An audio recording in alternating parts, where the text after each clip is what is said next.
Hello, hello. Welcome everyone to the off day, our latest Double Take Productions creation. I'm once again excited to be here with Dylan McCaffrey, coming fresh off a Dolphins win, coming fresh off a big fantasy football win. I gotta say, Dylan, you're coming in with a different glow to this week's episode. I won in both my leagues. I just climbed over 500 in my other league. I'm in the playoffs in both of them. The Dolphins are on the hunt for 10-7. Wow. And the league knows now. We got the primetime spotlight, and we put on a show.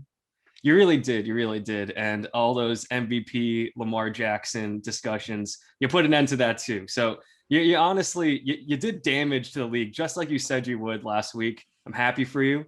And we're going to start with the NFL, actually.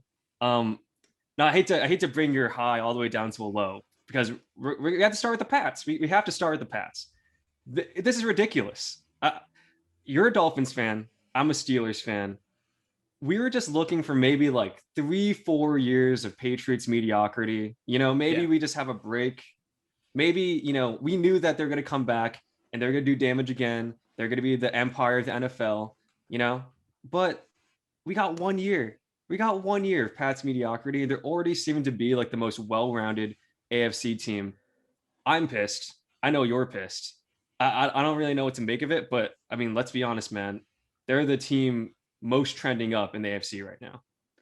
It happened so sneakily because their problem when they had Brady was they had the great quarterback and nothing around him. And then all of a sudden, in the blink of an eye, Cam Newton was the problem. And it's a good team that just doesn't have a quarterback. And then they get a quarterback immediately who looked like he's the best quarterback in the draft. And it's one thing to say the Pats are back because, they're chasing first place and they've been piling his wins up. I know the Pats are back because on Sunday, I went to the draft in Austin and I went to get drinks, and the bar was full of guys in Patriots jerseys that left and right were just talking trash and having the best time of their lives. And it made me so angry to just see these Patriots fans back on top, like things have never changed. And the Pats are indeed back because their fan base, they're all coming out of the shadows they were in when they were not winning last year and Brady was winning his championship. They're smug as ever. I will say I've noticed the same thing.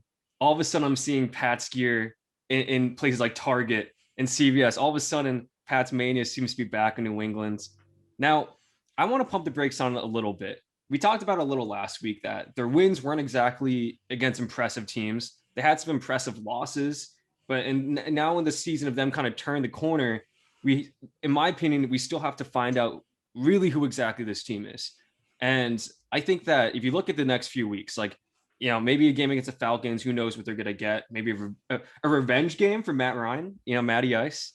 However, after that, you got the Titans, who seem to be, honestly, we say that the Patriots are the most trending up, but the Titans have the best record. I mean, you have to put them on top of the AFC, just, regardless. However, the Titans, 2 games against the Bills that are sandwich a Colts game. So, in my opinion, I'm going to say in 4 weeks, I'll come back to this. In 4 weeks, I will know exactly what we're going to get from this Patriots team if they can stop the run game of the Colts, if they can stop the Bills offense, who is playing angry as of late because they've kind of been exposed to have a little bit more weaknesses than we had thought. Like, that's going to be what makes this a Belichick winter. It is going to be these next few games. And I feel like there's a huge possibility that they go like 1 for 4 in the next 5 games. There's a possibility they win out. And we are right in the back in the midst of a dark, dark empire. However, I just think that, like a lot of things in NFL, we get carried away. And do we know for sure that this team is actually better than the Titans? Do we know if they're actually better than the Bills? Are they actually better than the Chiefs? Like, I think these things are still open-ended. I like, for the Patriots, their schedule for the rest of the year. They end with the Dolphins and Jaguars, which could be a wash. And yeah, that's true. I mean, I think they should look at these Bills games as opportunity. Like, you get to play the team that's you're fighting with for first place twice before the end of the year. So you can look at the rest of their schedule and say, if they win those 2 games out of the next 6-7 games they have left, they win those 2, then they have a extremely good chance of getting the first seed in the AFC East. Yeah, so 100%. I think they're poised to make a run for this first seed in the AFC East. And at this point, I don't know who I'm rooting for. It's a lose-lose to me. I don't know. I hate the Jets as well. Like Titans. I mean, I'll root for You Ryan like Tannehill any Tannehill. day. I know I you got the love Tannehill Tannehill. jersey sitting in the closet. The two jerseys collecting dust when he sits on the bench. The Tannehill jersey could use some sun. It definitely could. I feel like if you are a fan of a team that's not doing so well, I think you have to look at the Titans and say this would be the most feel good outcome.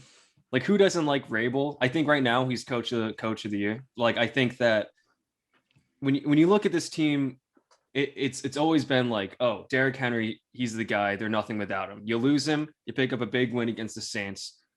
Ryan Tannehill, he can't play. He's not, he's assistant quarterback. Like, meanwhile, he is like, what? He's got 7 rushing touchdowns on the year. Like, he shows heart. He has that team. Like people don't realize how much Ryan Tannehill has like the locker room in Tennessee. Yeah, And I he's think a leader. he is a leader, and he's a guy that people believe in that organization. We talked about it a little bit before, like what teams know who they are, what teams have a strong sense of identity, like because that really matters coming down to January. And this team has known who they have been for the past couple of years now. They seem pretty stable. It's just going to be, can AJ Brown have that like truly transcendent wide receiver one game? Can the offensive line pick up or keep up this pace that they've been, the show that they've been putting on all year?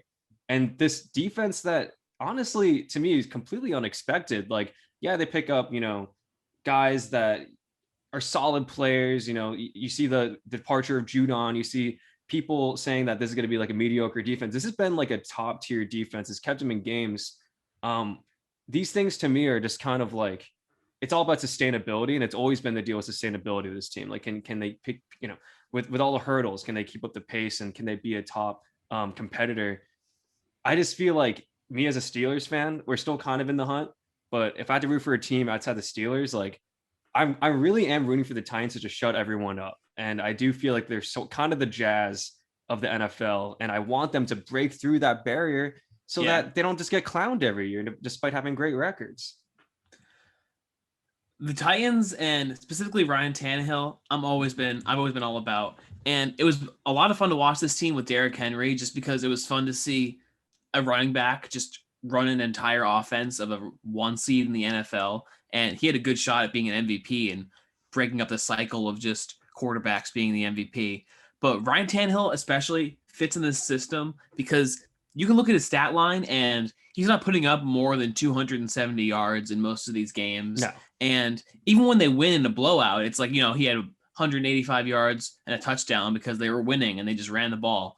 But Ryan Tannehill doesn't need to put up 400 yards to get them a win, which speaks to his strengths because he is a leader, like we said before, and he can lead you on those game-winning drives. I just pulled up because I wanted to double check the career game-winning drives for quarterbacks. Mm-hmm. Ryan Tannehill is currently 2 behind Aaron Rodgers. Aaron Rodgers has 27 career game-winning drives. Ryan Tannehill has 25. And he's ahead of guys like Terry Bradshaw, Cam Newton, Andrew Luck, Michael Vick, Phil Simms, Steve Young. Okay, Steve, you want me back with Steve Young. You want me Bob back with Greasy. Steve Young. I'm not exactly impressed that he has more game-winning drives than Cam Newton, but I will say there's some big names in there, 100%. Cam Newton's been in the Pro Bowl. Ryan Tannehill, he gets overlooked, and I just gotta give him some love. No, 100%. I don't think he is in that like elite category, but he's everything that the Titans need. And I think that when everyone, the media, Derrick Henry, Derrick Henry was honestly poised to be like an MVP candidate. He was before he got hurt. He was in a sense carrying the offensive load in terms of sheer yardage. But this is Ryan Tannehill's team, especially with Derrick Henry gone. Like he's gonna come like back, and it's still gonna be Tannehill's team. Like it's kind of like in in Castaway, like Tom Hanks. He gets on the island, and he's doing it all to get back to his wife, and he comes back, and he's like, "What? You with this guy?" Like you kind of a thing. Like Derrick Henry's still gonna come back, and this team is still gonna be about like Tannehill's leadership, Tannehill's identity, the control he has over the locker room. Like he's not going to come back, and it's going to be the Derrick Henry show. And that's what I like about the timing of all this, is that maybe this is the time where Tannehill gains that confidence again. maybe that's when he becomes like the quarterback he was supposed to be coming in the draft. And then when you get Derrick Henry back in, he already has this newfound confidence that he can carry you through the playoffs. Because I mean, let's be honest, Derrick Henry is a great player. He might be, top 5 player in the entire league when healthy. But in the playoffs, like you're gonna need good quarterback play. You're gonna need Tannehill to have some big throws, and whether it's 3-4 big throws in the second round of the playoffs, or it's just not turn the ball over, against a mighty defense deep into January, like Tannehill's gonna have to have some moments, and I feel like this is the time where there's no Derrick Henry excuse. They're winning games because of Tannehill, and Yep. if he can mount 4-game win streak, 5-game win streak, like what can he do? All of a sudden it's Tannehill fever. And that's exactly what the Titans need, is to have that guy be confident going into the playoffs. And I mean, at 8-2, you really don't have to worry about like the playoff berth at this point anymore either. So you're really just trying to shape up who you are going in to the big dance. No one's going to be saying, oh, well, Tannehill, he's got Adrian Peterson. Is the Derrick Henry excuse is gone. That's true. And I mean, it's also just this team is a testament to what happens when you build a phenomenal offensive line and what it can do for your offense. And another thing to be said about the Titans is the hardest part of their schedule is behind them. Like they've gotten over this run of having to go through the Bills, the Chiefs, the Rams all in a few weeks. Yep. Their rest of the season, they play the Patriots and the Steelers. But other than that, Texans, Jaguars, Dolphins, Texans, 49ers. That's a walk into the playoffs for them to have a bye week in the first round. I think that they're in prime position to make finally, hopefully, a deep playoff run, unless they play the Patriots or something in the second round and Belichick outsmarts them and it all goes to shit. I'll tell you what, Belichick's not losing to the Titans twice in like 3 years. That's not happening. That's not happening. So you better hope that's not the matchup they get. Yeah. But as of right now, I think that they deserve best team in AFC honors. I still will give hottest team in AFC to the Pats. I do think if you watch this Titans game, there was a couple questionable calls. The refs basically took away interception for the Saints in the end zone, mind you, that would have turned the game around completely. So I don't think the Titans come away from this thinking like we had a convincing win over a Trevor Siemian led Saints team. But they are on top of the AFC, and I think that for most people, there is a bit of a debate between NFC tops, but the Bucs certainly in the mix of that, and we saw them get completely washed. Listen, this Washington team, I know they lost Chase Young, but I swear they have it in for some good teams, good players, and one of them is Tom Brady. Like they always give this guy trouble, and whether or not they come out with the win, like it's always like a bit of a fiasco. And this game, man, like we're gonna get to the Rams, later, but talk about I don't know what to believe anymore, right? Like I feel like that's what I came away with it. Like I don't think it was complete wash, complete blowout. I think it was a shockingly competitive game that the football team ended up running away with. And you always expect when Brady has a chance to make it a game, he'll make it a game. And it just didn't happen. He had 2 awful interceptions to start, and they got off slow, and they just never shifted into the gear that they're usually in. It was an ugly week, and it was also a chance for Tyler Heineke to shine out. And this Washington team, you're right. They have like a certain like underdog swag to them that like the Eagles had a few years ago, where it's kind of a why not us mentality. This NFC East has been up for grabs for 5-6 years. Like any of these teams can step up and build a team that's going to last. And maybe it can be Washington. Why not? I don't think so, but I do think that they have, like you said, they play hard. They play hard. But I think this is much more about the Bucs than this is about Washington, because I don't know about you. You saw Tom Brady twice a year for a long time. I think the past couple of weeks has been the most inaccurate I've seen Brady in a while. Like I don't know. I don't think it's a health thing. I know that he has some, Antonio Brown, Gronkowski. Some of his would you call security blanket receivers are not in the game. But you still have Mike Evans. You still have Godwin. You still have Brait. You still have a lot of great weapons from that in the backfield and a good offensive line. this is, to me, the only reason why this isn't concerning if you're a Bucks fan is that it's coming at the right time. Just like, Brady forgetting what down it was against the Bears last year. It's good to get these bad Brady games out of the way before you get too deep into the season and into the postseason. So maybe it's happening at just the right time. But it just, for me, and if you've been watching NFL, you're used to having like 2-3 top dogs of the league, no doubt about it. They're coming in, they're crushing teams like the Washington football team anytime they face them. That just doesn't exist anymore. That's not this year at all. And for me, that makes it a little bit harder to believe that the Bucks are this shoe-in repeat type, like they should be favored against a team like the Packers or a team like the Rams, like stuff like that. I don't know.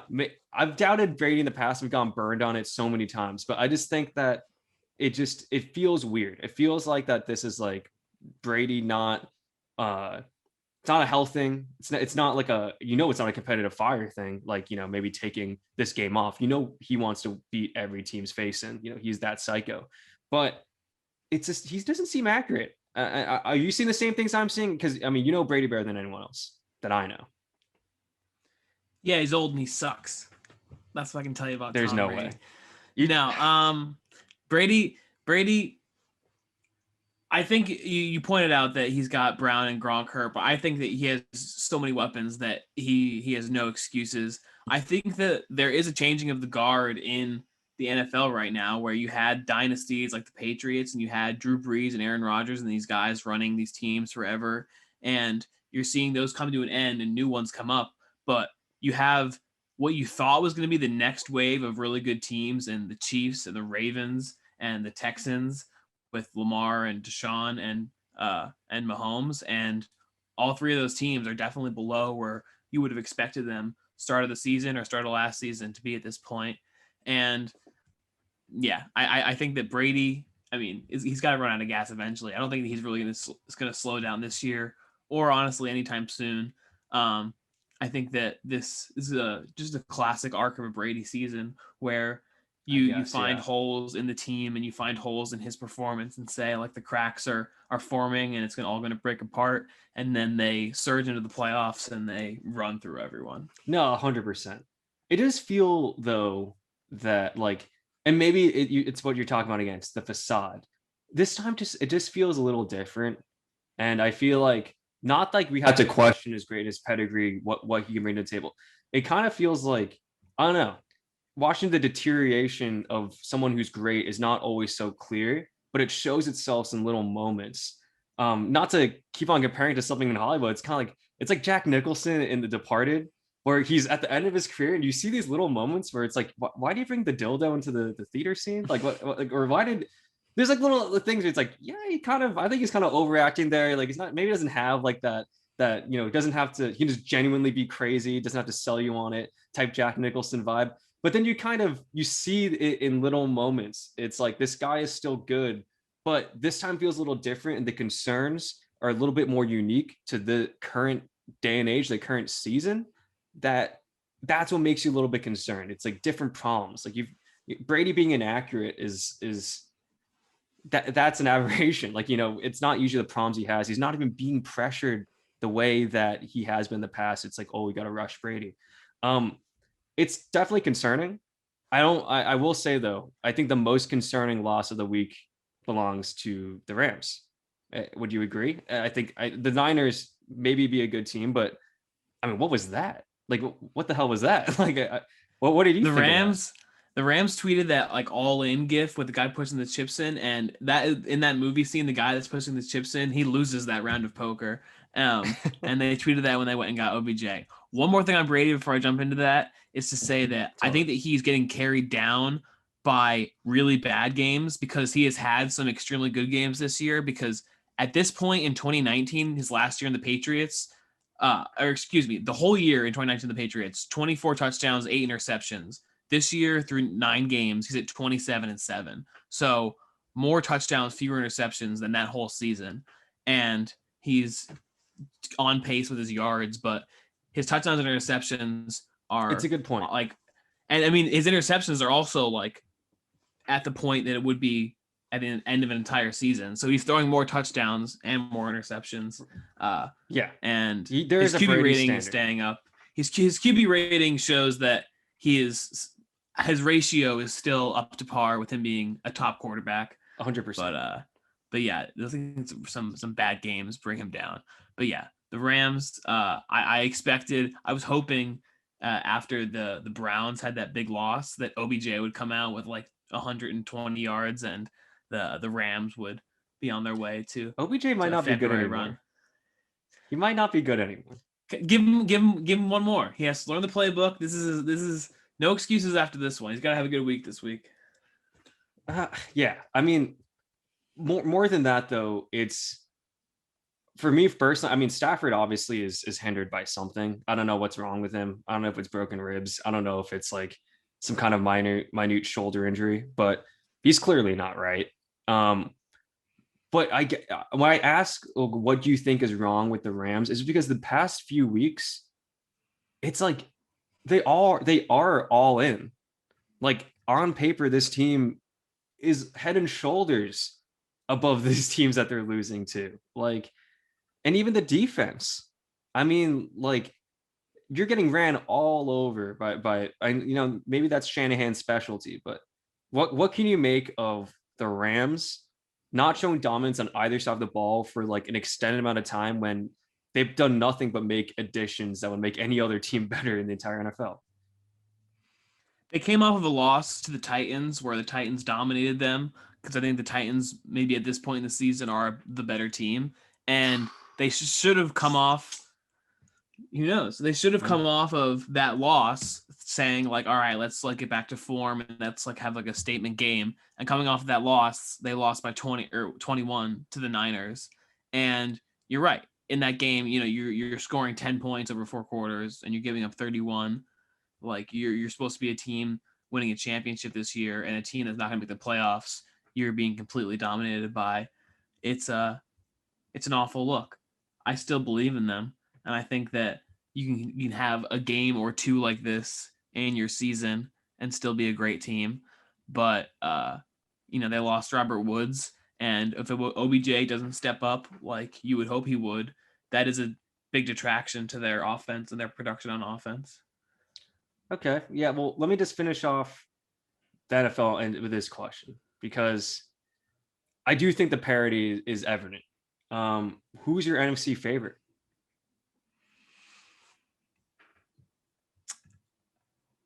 It was the Rams.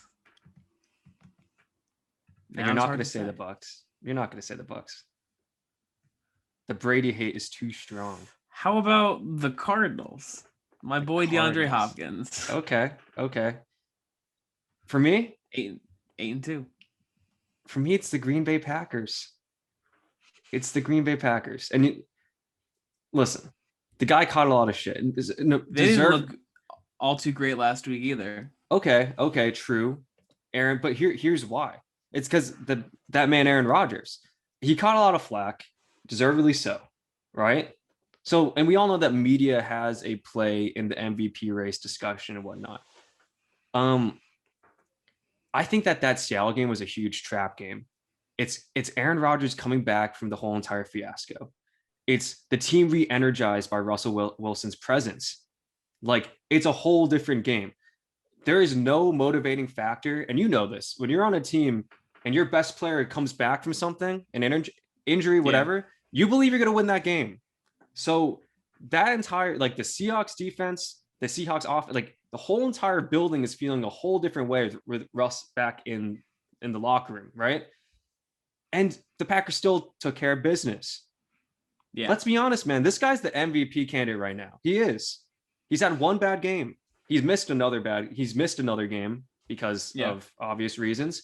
But the media won't give it to him because of the whole entire making an asshat of himself.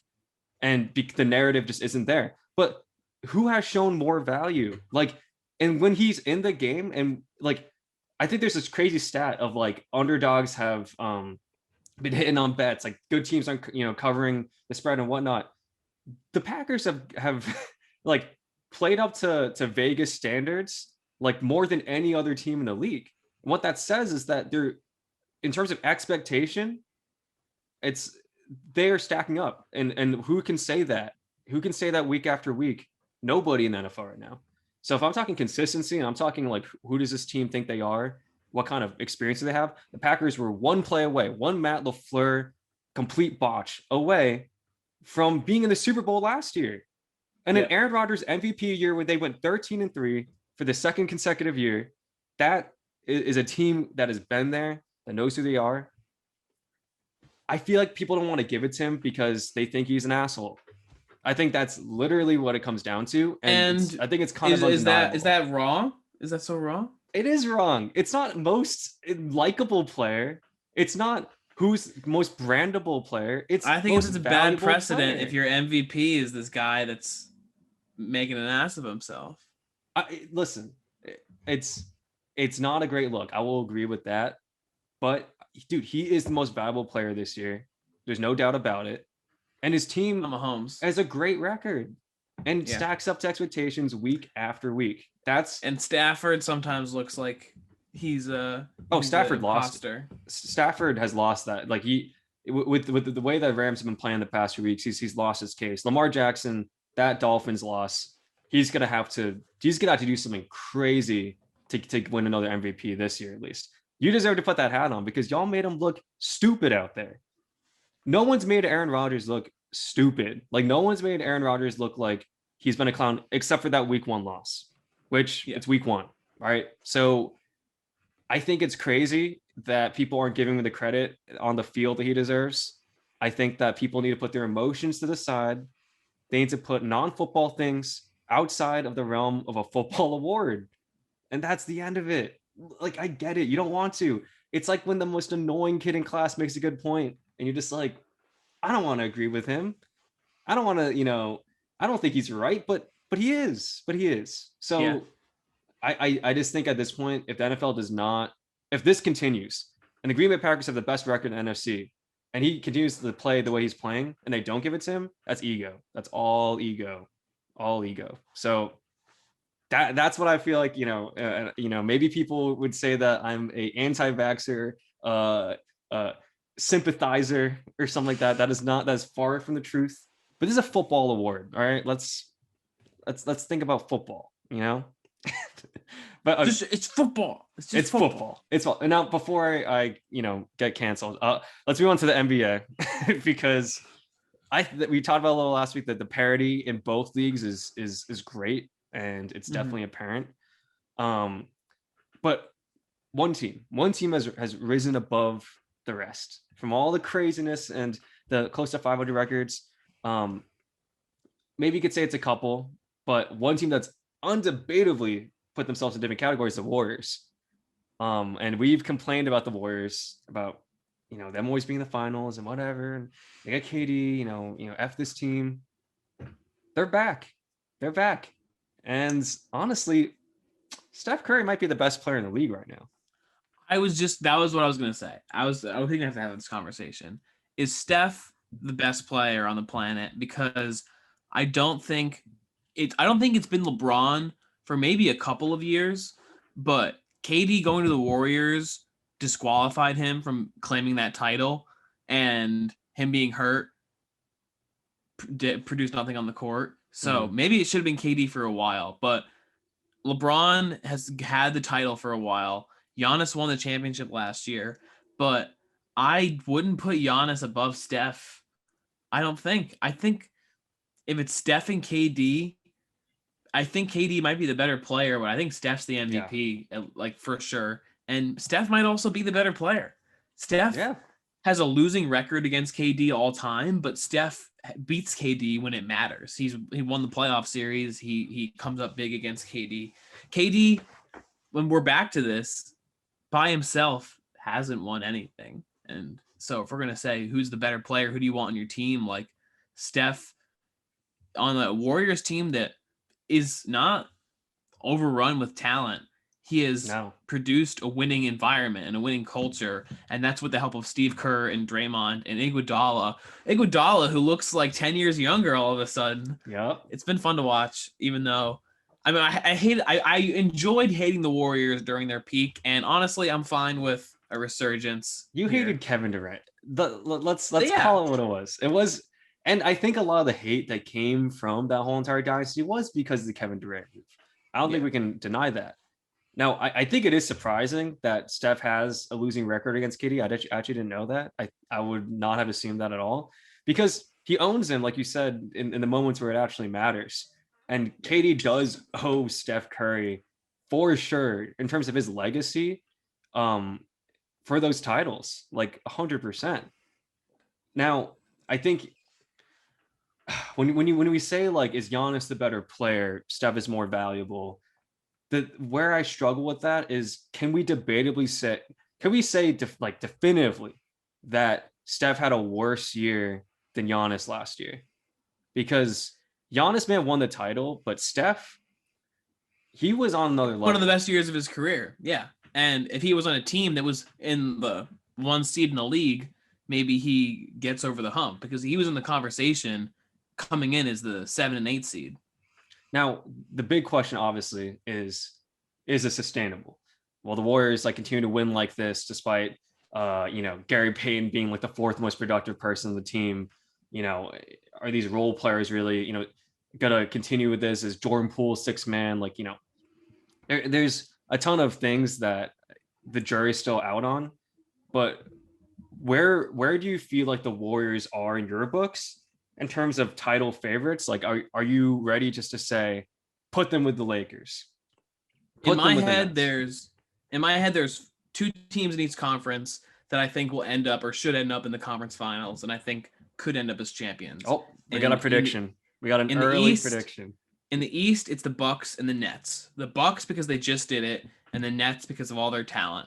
I think those are the two most talented and two the best opportunity to get there. I think in the West, it's the Lakers and the Warriors. And I think out of those four teams, the Warriors are my title favorite because the Warriors are put together. The Lakers haven't found the chemistry yet. They haven't proven they can do that yet. The Bucks haven't gotten off to the hot start that many thought they would, or maybe thought they should. Maybe it's the championship hangover. Who knows? The Nets are without Kyrie, and they just had a blowout loss to the Warriors. So I'm picking the Warriors. They're going to get Clay back eventually, and they just have a great team to run. Like they're a well-coached team. They're a well-run team. They like each other. If the Celtics moved the ball and distributed the power and the usage the way the Warriors do, if every team did that, they'd be so much like that's like the Warriors have always been the model for NBA success in this decade. And when they have Steph out there, it is just it blossoms. Here's the problem. The Warriors like each other. The Celtics don't.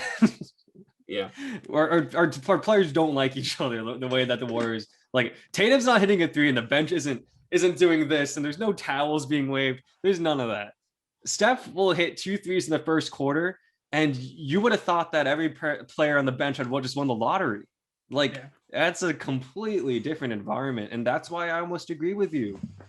I'm not convinced that the Lakers even believe that they're where they need to be right now, and I'm not convinced that the Nets, who looked terrible in that Warriors game, mind you, really believe that they won't even value the regular season. They want to value building that chemistry.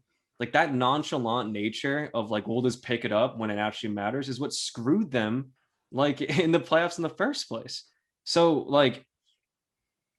it's tough. It's so early, but I think I have to agree the Warriors to me are just so solid. They're so solid, and the chemistry with Clay and Wiseman coming back. I mean, who even knows what Wiseman's second year is going to look like? That for the Lakers, though, I'm going to say, and it's just a common mantra with anything that we do, dude. Russell Westbrook. I mean, you talk about the greatest fleecings that in history, the Louisiana Purchase. It's that level of just what were you thinking? You traded away all your depth for this?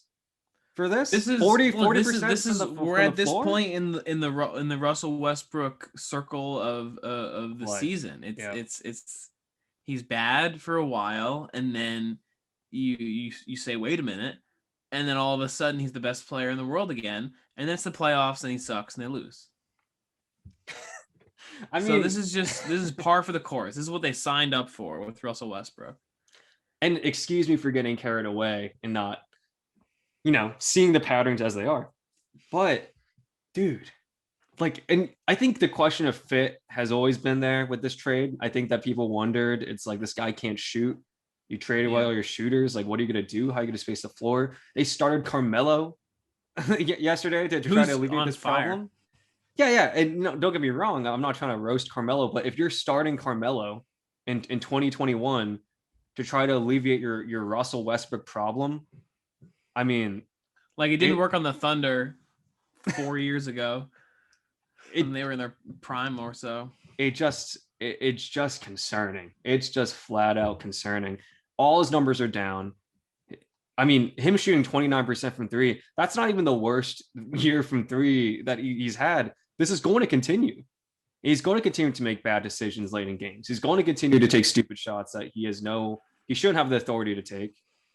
When it's just like, I think he's just so easily fixable. Take less shots, pass more. You're so gifted at facilitating.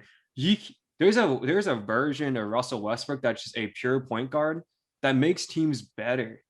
And I think with this Lakers team, like, it's just, they're gonna have to figure it out. And when you see with the Wizards, like what they got in terms of, like, yeah, we lost Russ, but what did we get and where we are now? They look like the best team in the East.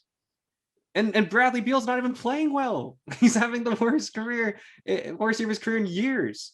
So it just seems so bad. It is such a bad look. Everything about this trade to me has just been an absolute unmitigated disaster through, I'm be fair, through less than a fifth of the season. So we will see how it plays out.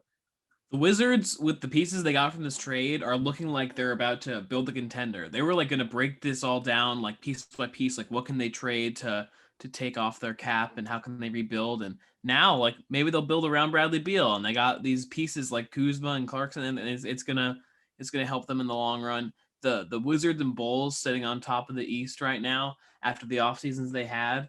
It's it's tough when you root for a team like we do with the Celtics that has kept the same formula for so long and hasn't made a splash in free agency in so long. Like, it's, yeah, if you want to make a big jump and in the NBA, it's, you got to make a big splash in free agency, and they got it done. Yeah. I mean, and obviously there's two ways this goes, right? Like, there's a DeRozan, like, oh no, that's so stupid. Oh no, people don't realize he's actually had the most efficient numbers of his entire career in San Antonio. And then he goes there, he looks like the best player in the world in that game versus the Lakers. And Like when Kawhi was on the Spurs, like people didn't tend to know his name unless you were like an NBA fan, and the Spurs, just like something about them, you don't pop as much. you Like don't DeMar get the DeRozan, attention. Yeah. yeah, You he don't you didn't he don't get the didn't attention you deserve. 100%. And it's even with, I think a lot of guys on that team have that same thing. Like, Lonzo is getting all the love from the media right now. Oh my gosh, he's so much better. Oh, where was this guy? He actually had better numbers last season in New Orleans, Yeah. but no one was paying attention. But now people are. Vucevic. Oh, this guy, he can't play defense. Oh, he'll never take a smaller scoring role. He's completely stepped to the side in that instance and has passed the ball well and has rebounded and has played adequate defense down low. Like, it's just a team with chips on their shoulder, right? Yeah. But there's also the opposite way in this whole entire thing of the offseason move with Russ, who I feel like was not a good fit for this team to start with, and it looks bad right now. Now, the whole entire DeRozan and Bulls thing can fall apart in the next month, and the Lakers thing, I mean, they can have the same amount of losses in 2 weeks than they do now if they really figure it out. But they made a move, and I think that's what you alluded to is a really great point. Like, the Wizards turned John Wall into Russell Westbrook and Russell Westbrook into assets. That is incredible that they got what for John Wall. John Wall Yeah. to what they have now is GM magic and nothing short of that. What have we done? wasted a trade exception. Like, absolutely nothing in terms of big splash moves. Lost Kyrie, lost Gordon Hayward, lost Kemba. These are top 20 players entering in and out. Like we have revolving doors right in front of TD Garden. Like, it's frustrating because a team like the Wizards can say, F it. We're trading away John Wall. The whole John Wall Brad Beal thing, it's a pipe dream. Yeah. I hope you're ready for the weekly James doesn't think Brown and Tatum can coexist segment. I knew this was, I felt the segue. Listen, I was listening to Bill Simmons, and I feel like he had a guy on, and I don't agree with him completely because his whole point was that the Celtics should make a big move for Ben Simmons. And that Ben Simmons, even if we have to give up one of these two, is at least a different look. And why would you accept the mediocrity you have now when you might be able to have the potential of doing something great, becoming whatever? I don't agree with that, the whole Ben Simmons thing, but I do agree with this. We are not sure yet that Tatum is anything more than Carmelo Anthony. We're not sure. They have very similar first, like amazing scores, athletic, can take any shot they want on the field. Maybe not the most efficient, but you when they shoot the ball, you think it's going in. You're okay with the bad shots because of the good shots.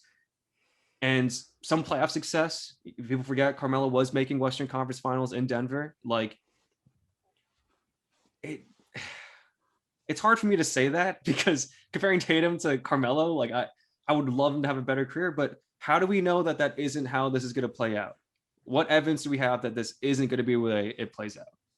It's tough to make the stake that Tatum is never going to be the best player on a championship team, that it needs to be around someone else, because we were so close in 2018 when we lost to the Cavs in Game 7. We would have lost to the Warriors in the finals, but we were so close to getting there, and we had a lot of talent, but we didn't have anyone close to as talented as LeBron James. We had a bunch of guys that were able to play together and use their wide set of skills to win basketball games. And when you had Tatum and Brown out there together, it looked so good back then when those guys were playing great defense and were scoring, and it still looks great today, but now we've invested all this time and money into them and built teams around them, and we're not in the top seeds in the East, and we used to be. Yeah, we were there for a while. Are we sure that Cavs team was even good? Like, LeBron was good that year. LeBron was good. But was that Cavs team? They were what? Wasn't that the same year that they were in 6 games versus the Pacers? Like, yeah, they should have lost that series too. So when we look back at it and we use the 3 straight Eastern Conference Finals thing all the time and bringing up, oh, should we trade this guy? No. We made 3 straight Eastern Conference Finals. Why would we change anything? Like, I feel like that those things might not have been as impressive as we thought. If we're being real, let's look back at the history. Like, who did we beat to get there? Like, did we really even have a chance? Did we really even have a chance when we really think about it? The only year you can even say that remotely with a straight face is that bubble year. That bubble year is the only year you could say that, because we were a better team than the Heat in that. Bam Adebayo. The Bam Adebayo block. I mean, we all remember it very fondly, but that's the only year. And we cannot downplay the importance of Gordon Hayward and other guys on the team. So when we talk about like this Jalen Tatum, the success, quote unquote success that we've had, we don't know, because what was the problem with Carmelo? The problem with Carmelo is not that he wasn't a great player, wasn't score, was that he demanded to be the guy. And there wasn't a universe where he wasn't going to be the guy, right? But he couldn't be the guy. If he was the guy, then you wouldn't win the title. Jaylen Brown is not that. Jaylen Brown he would willingly support the Robin role.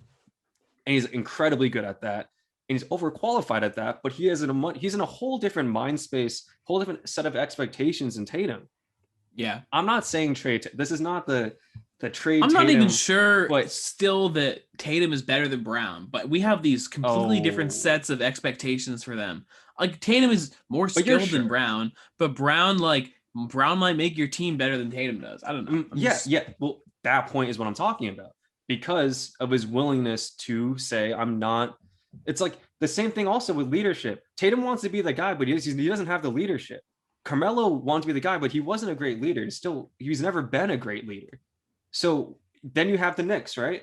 It's just like Tatum on his own team could look a lot like Carmelo. Knicks can look like an amazing player.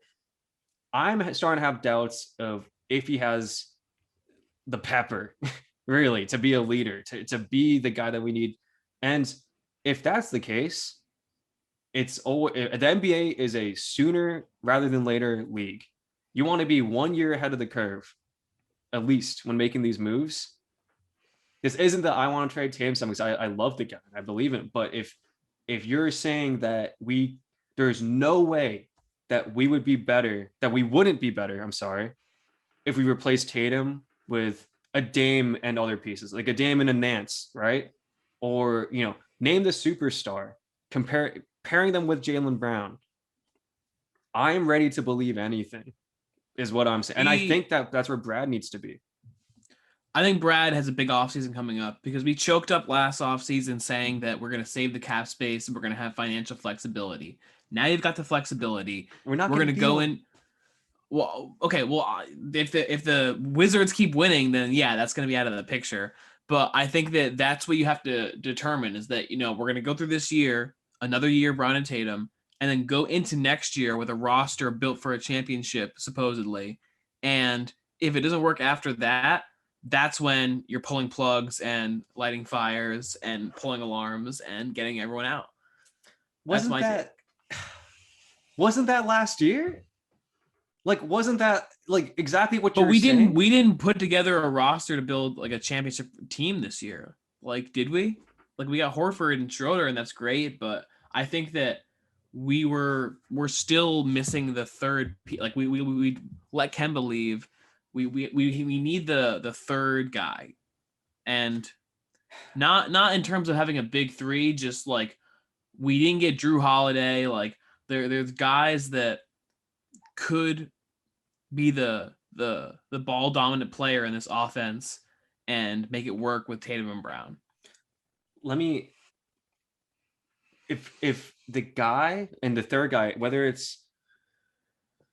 has to be, I don't think it has to be someone necessarily better than Tatum, but they need to be a better leader than Tatum, right? Yeah. Like Kyle Lowry, like I'm someone that just can be a general, a floor general in a way that they can also do other things, like not just like Marcus Smart or Rondo, where that's like maybe like all they bring to the offense. Right. But even with the third guy, when it comes down to, because we're not talking about great regular season, we're talking about championship, right? That's the standard of Boston. Even if you get a guy like Kyle Lowry, even if we get a guy, even though a name like Jimmy Butler, I know that wouldn't happen, but even a name like Jimmy, like who is taking the last shot in the Game 7, the Eastern Conference Finals? It's Jason Tatum, right? Do we believe that Tatum is that transcendent player, that transcendent leader, the whole team is behind that shot kind of guy? And if the answer is in any way not a completely confident 110% yes, we are in trouble. We're in trouble because that's the way the NBA works. There needs to be a guy, period. That's it. You look back all throughout generations, there has been a guy. And even if that was Steph with KD on the team, even if that was LeBron with Dwayne Wade on the team, it's even Dirk was like, that was their guy. Like, and the team has to be behind that and believe in it, or else the whole thing's not going to work. It's just, I feel like last year at this time of the year, I felt hopeful, even despite the mediocrity, because I said, we don't know what Tatum's going to be. We don't know how. Another year, though, I feel more disheartened than ever. I'm not going to lie, man. I feel more disheartened than ever.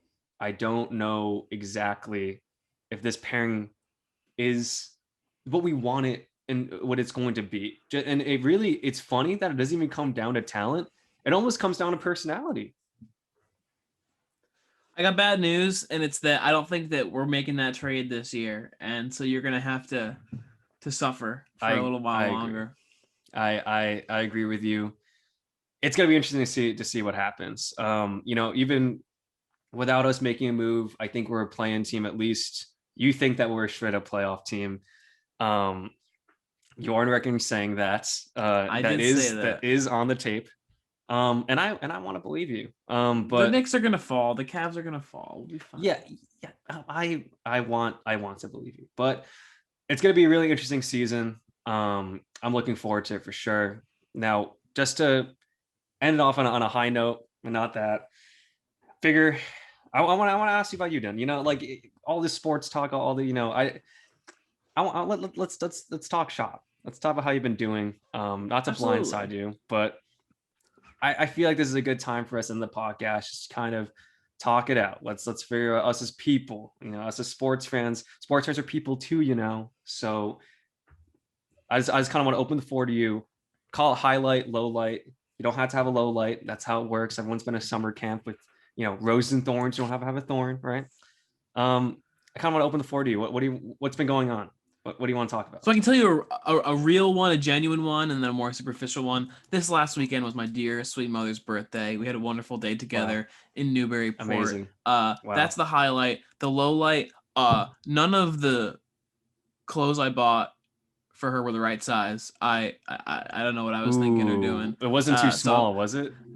It was too small. Oh, Dylan, so I'm in the process of returning them all, and I'm gonna get those fixed up because my mom deserves it. And then the superficial one, the new Spiderman trailer came out yesterday, and oh my gosh, I feel like a child again. You're excited. It's like when you pull out of all your toys out of the box and just throw them all at Spider-Man, and that's what we got going on. And I'm giddy just thinking about it. Now, what about you, man? Well, first of all, a life lesson when buying clothes for your mother, it's you gotta aim high so that it's always like it goes down low. It's you punch high, you can't punch down. So we all know that now. Marvel, I'm interested to see how they keep up this pace, because I think with the whole entire Endgame thing and like there's a finality to the what they've been doing in the past couple years, but now like they have to like revamp it, create a new chapter, start from scratch, and still keep up the intrigue and keep guys like you interested. So I'm excited. I know you don't believe me, but I am excited to see what happens with this Marvel universe. Spider-Man it goes beyond the Marvel universe. Spider-Man is for everyone and anyone. Well, I could certainly agree with that. Tobey Maguire definitely still has my heart. I think he's gonna be in it. I think he's gonna be. You think Tobey's Spider versus Tobey? I think Tobey and Andrew are both gonna be in it, and we're gonna have Spider-Man. Okay. I will definitely be looking forward to that. My highlight, and I don't want to go too far back, but we haven't talked about it. I was able to go to New York for my birthday weekends. Spent a lot of time with the pals, a lot of time, familiar faces, some new faces as well. Mostly all from home. Ship it to New York, which is a bit of a hike from Providence, but went down there, had some fun. Did a Halloween bar crawl. Even you're walking around New York with a hockey jersey, some eye black on. Definitely a great time. Definitely a great time, and it's my Kobe year. I'm 24 now. I think honestly, that has to be the low light. I'm 24. 24. Man. Come on, man. That's a brutal number. Like there's certain ones like, 22, I'm feeling 22. 21, that's a great number. Like, and even 23, you're not exactly an adult. You could be 23 still in college, it's still fun. 24 is that first rock hitting the floor. You're entering your physical prime, my friend. You're about to go way up. If it is a physical prime, it feels more like turning 24 is like when you airball a shot in an empty gym and you just hear it's the reverberations of your age has led up to this moment of complete, not disappointment, but just like, damn, this is like the quarter life at best, the quarter life crisis that you've been not looking forward to. I'm going to try to take it in stride. I'm going to try not to think too much about it. Still young, not young to young people. The best years are ahead of you. That's You're gonna look up. You're gonna turn 25. You're gonna have a full beard. This is when it all starts kicking in. Yeah, I'm still waiting. If people would tell me that was, oh, wait till you're 17, wait till you're 18, 19, 5 years later, still no sign, still no sign. Maybe, maybe puberty will be around the corner for me at 27. But I'm glad that you're doing well, man. I'm glad to hear that you had a great weekend. A weekend of dubs, honestly, for Dylan McCaffrey. I'm glad you deserve the wins, man. You deserve the wins. You deserve more than anyone else. And I hope that those continue. Well, that's going to do it for this episode of The Off Day. Remember to like, subscribe, listen to us on Apple Podcasts as well. Dylan, is there anything that you want to finish off with before we leave? Go watch the Spider-Man No Way Home trailer and let me Okay. know if you think they're going to kill Zendaya the way they killed Emma Stone. Wow. Okay. I like ending off on that note, leaving with a little bit of homework. All right. And they will come back to us next week with that answer. Thank you, everyone, and take care.